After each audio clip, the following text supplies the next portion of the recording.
জনসাধারণের চাহিদা উপেক্ষা করে, জনসাধারণের দাবি উপেক্ষা করে সেই পরিপত্রকে অবৈধ বলে ঘোষণা করেছে। পারে না। আমরা সকলে জানি যে বাংলাদেশ পরিচালিত হয় এদেশের কৃষক, শ্রমিক, সাধারণ মানুষের মেহনত, রক্তদান পরিশ্রম করা পরিচয়। সেজন্য হবে 18 আন্দোলনের থেকে তীব্রতর গতিশীল আন্দোলন আমরা গড়ে তুলব। এদেশের ছাত্র সমাজের আন্দোলনের সুদীর্ঘ ইতিহাস রয়েছে থেকে শুরু করে সকল শ্রেণীর জনসাধারণকে আমরা উদারত আহ্বান জানাবো। এই আন্দোলন শুধু সাধারণ শিক্ষার্থীদের আন্দোলন না, এই আন্দোলন চাকরির আন্দোলন না, এই আন্দোলন বাংলাদেশ গড়ার আন্দোলন।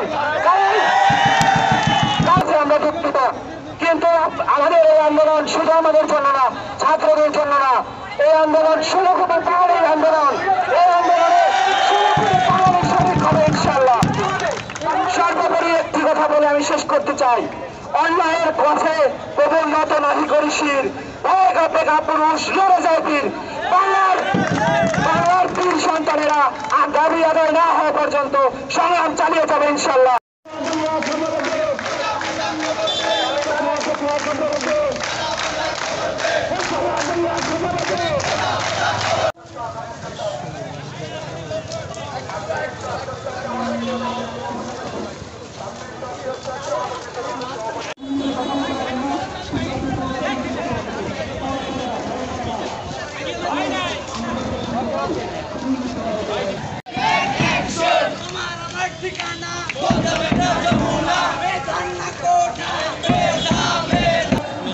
সালে দেশকে স্বাধীন করেছে আমাদের পূর্বপুরুষেরা বৈষম্যহীনতার জন্য।